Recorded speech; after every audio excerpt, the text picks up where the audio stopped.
The boy's name was Ethan.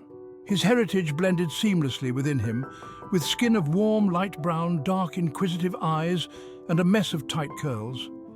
Ethan lived in a quiet cul-de-sac, in a house that smelled faintly of cinnamon and old books. His parents, a heart surgeon mother and a poet father, were a whirlwind of contrasting personalities. He was, for all intents and purposes, an ordinary boy until he discovered his rather extraordinary gift.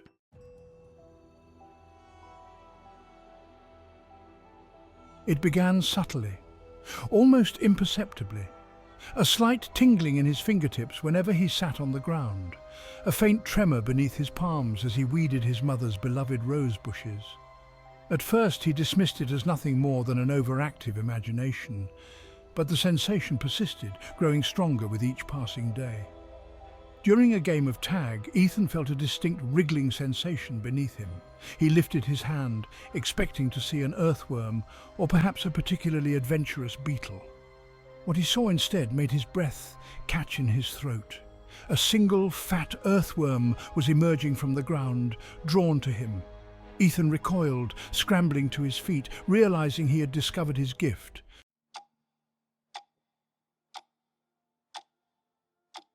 From that day forward, Ethan's life took on a surreal quality. He learned he could draw earthworms from the ground at will. At first it was a source of endless amusement. He'd invite his friends over for impromptu worm charming sessions, but as the weeks turned into months, the novelty wore thin. The earthworms became a constant, unsettling presence in Ethan's life. Strangers would stare, their eyes wide with a mixture of fear and revulsion. The boy who drew earthworms was no longer just a curiosity. He was something to be feared.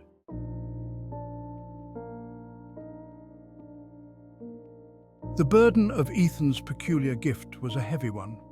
It wasn't the worms themselves, but the constant awareness of their presence. He took to carrying a small trowel and a bucket with him everywhere.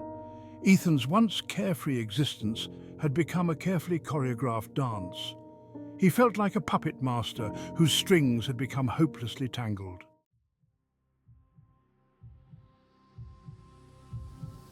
Sleep had become an ordeal. Ethan would lie awake for hours, listening to the soft rustling beneath his bed. His dreams were now populated by writhing masses of pink and brown. He'd wake with a start, his heart pounding, his sheets damp with sweat. The fear was not the worms themselves, but the insidious way they had wormed their way into his life.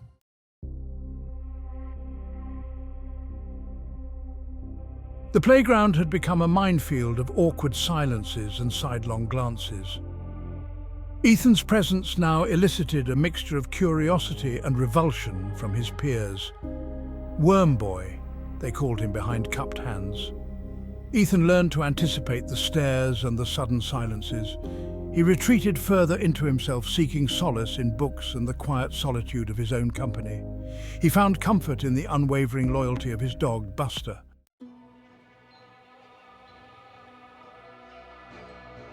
Even the sanctuary of the library was not immune to Ethan's influence.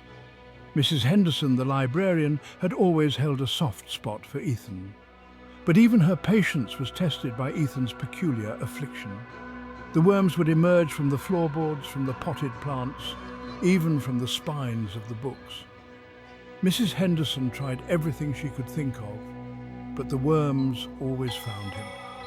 Finally, she resorted to locking the library doors whenever Ethan came to visit.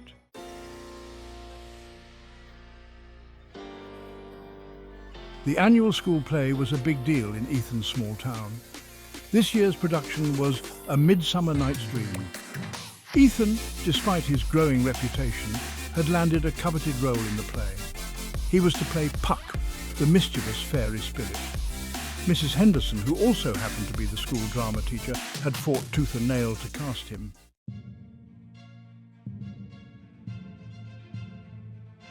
The weeks leading up to the play were a mixture of excitement and trepidation for Ethan. He loved the rehearsals, the camaraderie of his fellow actors, but the fear of his wormy entourage making an unscheduled appearance hung over him. He confided in Mrs. Henderson about his concerns. To his surprise, she didn't bat an eyelid. Mrs. Henderson. "Don't you worry, Ethan, we'll figure something out." The stage crew constructed a special platform for Ethan to stand on during his scenes. It was a raised platform covered in a thick layer of astroturf, designed to create a barrier between Ethan and the wormy depths below.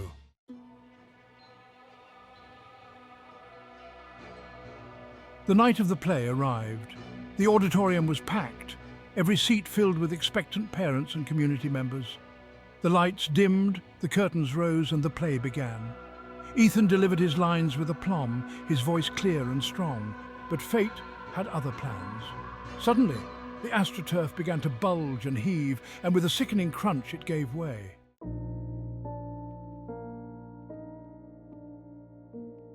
The next few minutes were a blur of chaos and confusion. The audience erupted in a cacophony of screams and shouts. The actors scattered in all directions, and in the middle of it all stood Ethan, knee-deep in a writhing mass of earthworms. The curtain fell, bringing an end to the most disastrous school play in living memory. Ethan sat alone on the stage, surrounded by his wormy companions, the weight of their presence heavier than ever before.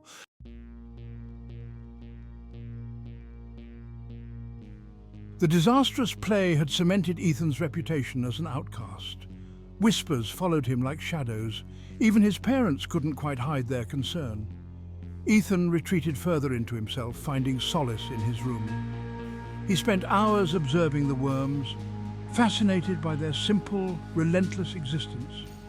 He began to see them not as a curse, but as a reflection of his own hidden depths.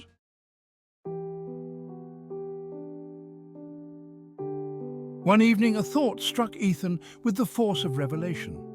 What if his ability to draw earthworms wasn't a curse, but a gift?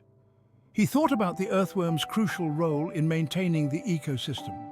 Without them, the world would be a very different place. Ethan realized that he, like the humble earthworm, had the potential to make a difference. He could choose how he used his ability and perhaps even find a way to use it for good.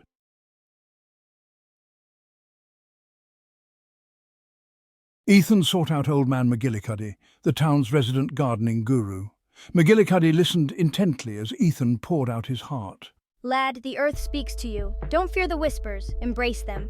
He led Ethan to a corner of the greenhouse, where a patch of bare earth lay waiting. "Plant something strong, something resilient, something that will remind you that even in the darkest of times, life finds a way."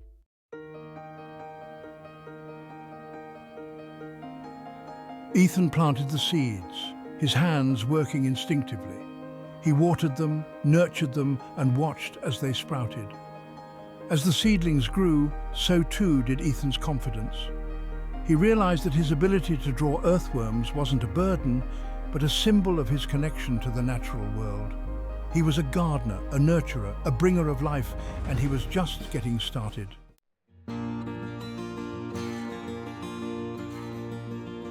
Section 1. The Science Fair. The annual science fair was usually met with groans and eye rolls. This year, however, it took on a different meaning for Ethan.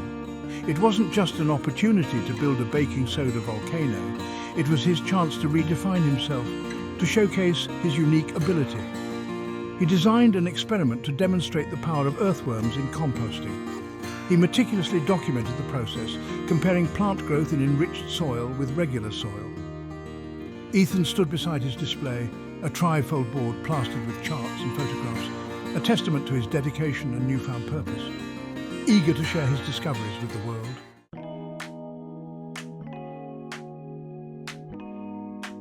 Word of Ethan's unusual experiment had, predictably, spread through the school like wildfire. The initial skepticism was soon replaced by a grudging curiosity, then outright fascination. The judges, initially dismissive, now crowded around Ethan's table, their faces a mixture of astonishment and disbelief. Ethan, unfazed by the attention, launched into a detailed explanation of his project.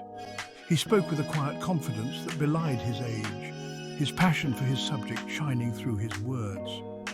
He demonstrated how the earthworms, far from being the slimy, disgusting creatures of popular imagination, were in fact nature's alchemists, transforming waste into a rich, fertile compost that could nourish and sustain life.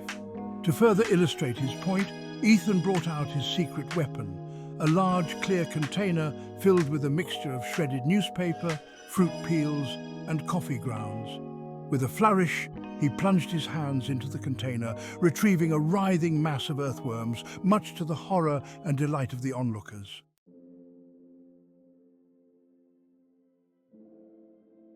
"These amazing creatures," Ethan announced, holding the squirming mass aloft, "are the key to a greener, more sustainable future." He then proceeded to bury the earthworms in the container, explaining how they would, within a matter of weeks, transform the waste materials into nutrient-rich compost. The judges, their initial skepticism long forgotten, peppered Ethan with questions. How long had he been working with earthworms? What inspired him to choose this particular project? What were his plans for the future? Ethan answered each question thoughtfully, his voice gaining strength and confidence with every word.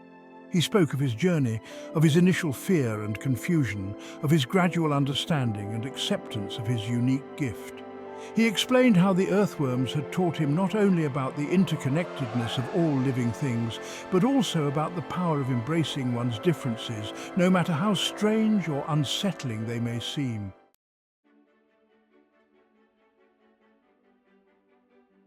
The judges, their faces aglow with admiration and perhaps a touch of awe, unanimously awarded Ethan first prize.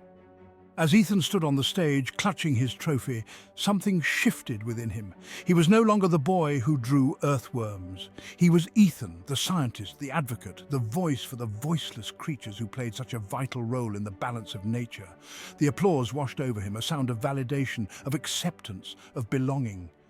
He looked out at the faces in the crowd, seeing not fear or revulsion, but curiosity, respect, even a hint of wonder. In that moment, Ethan knew that he had found his place in the world, a world where even the smallest, most misunderstood creatures could make a difference. He was the worm turner, and he was proud. The years that followed Ethan's triumphant science fair were a whirlwind of change and discovery. He walked with newfound confidence, his footsteps leaving a trail of curiosity and respect. Ethan became an ambassador for the underappreciated, a spokesperson for the slimy and the squirmy. He delved deeper into the fascinating world of earthworms and their ability to heal the soil. His bedroom transformed into a laboratory filled with terrariums and microscopes.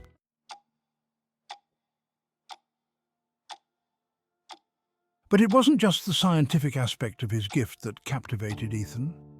He discovered a profound connection to the earth, a sense of belonging he had never felt before.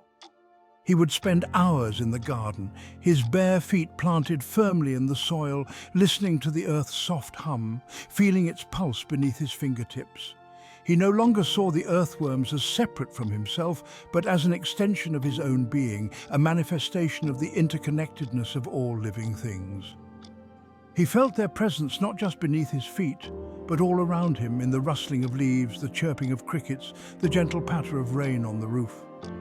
He learned to communicate with them, not in words, but in a language older than time, a language of instinct and intuition.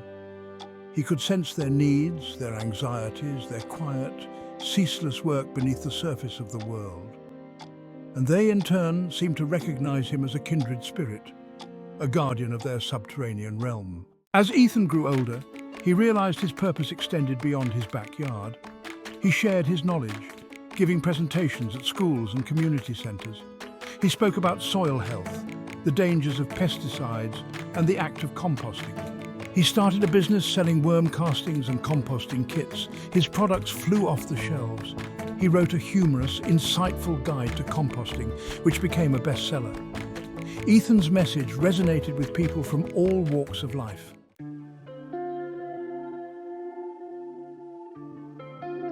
But Ethan's work was far from over. He knew that the challenges facing the planet, climate change, pollution, habitat destruction, were immense. He saw firsthand the damage that unsustainable agricultural practices were inflicting on the soil, the very foundation of life. Yet, he refused to give in to despair. He knew that even small actions, multiplied by millions of individuals, could make a difference. He continued to educate, to advocate, to inspire, his voice growing stronger with each passing year. And so the boy who once drew earthworms from the ground, his gift a source of fear and isolation, became the man who taught the world to listen to the whispers of the earth, his legacy woven into the very fabric of life itself. The earth, once unsettled, began to find its balance, one wriggling, squirming earthworm at a time.